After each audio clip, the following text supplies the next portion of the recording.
England Bharat జట్ల మధ్య జరుగుతున్న టెస్ట్ సిరీస్ లో ఇప్పటికే 2-1 ఆధిక్యంలో ఉన్న ఆతిథ్య జట్టు సిరీస్ పై కన్నేగా ఆఖరి టెస్ట్ లో గెలిచి సమం చేయాలని టీమిండియా భావిస్తోంది.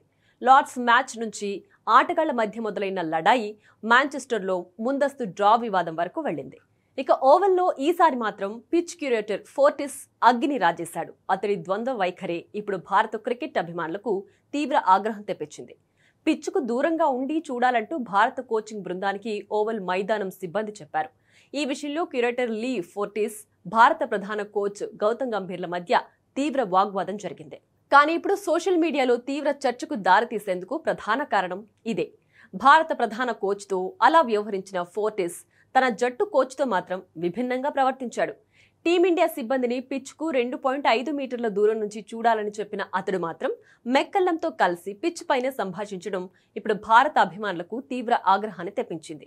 గత యాషెస్ సిరీస్ సందర్భంగా చోటు చేసుకున్న ఆ ఫోటోలు, వీడియోలు నెట్టింట వైరల్ గా మారాయి. ఇదేం ద్వంద్వ వైఖరి అంటూ తప్పుపట్టారు. అయితే మాంచెస్టర్లో ఇంగ్లాండ్ జట్టుపై తీవ్ర విమర్శలు వచ్చినా సరే వారి ప్రవర్తన మారలేదని ఈ ఘటనే రుజువు చేసిందని క్రికెట్ విశ్లేషకులు కామెంట్స్ చేస్తున్నారు.